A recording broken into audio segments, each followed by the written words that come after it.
Hey everybody, John Ryan here from IGN, looking at Ni no Kuni. And, alright, leveling up in a JRPG like Ni no Kuni is no easy feat.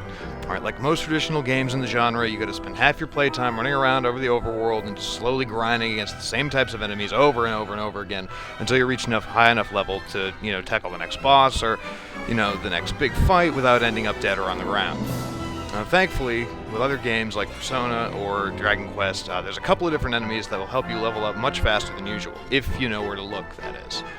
Now, on the easternmost island, in a small chain to the northeast of the Summerlands, that's the area where you find Ding Dong Dell and the deep dark woods. You can get there once you've acquired the ship from Castaway Cove.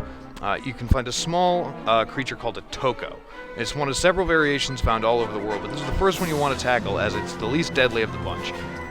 Now, finding and defeating this weird little green monster will net you a handsome 2,000 experience points, but finding and fighting this creature is more challenging than you might think.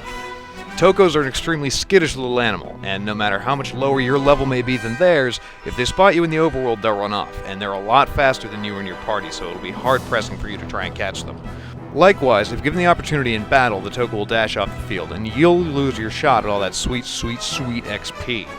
Your best course of action is to do your best to sneak up on him, staying out of his line of sight until his back is turned so that not only will he not run away, you'll also be able to lay down some serious damage before it has a chance to escape from the battle. There are other species of Tokos found throughout the game world, in sections you'll gain access to later on in the game.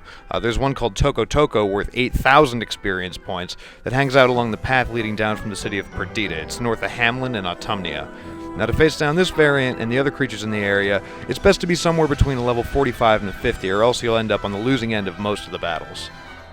There's one more that can be found roaming through the halls of the Ivory Tower, much later in the game. This Toko, called Toko Cold, is a very rare sight in the White Witch's Castle, but it's well worth the effort to track it down, because it'll net you a whopping 25,000 experience points. So while you might have to grind for a little while to find these rare creatures, the work is well worth the effort, as you can feasibly cut your grinding time almost in half by finding and battling these monsters.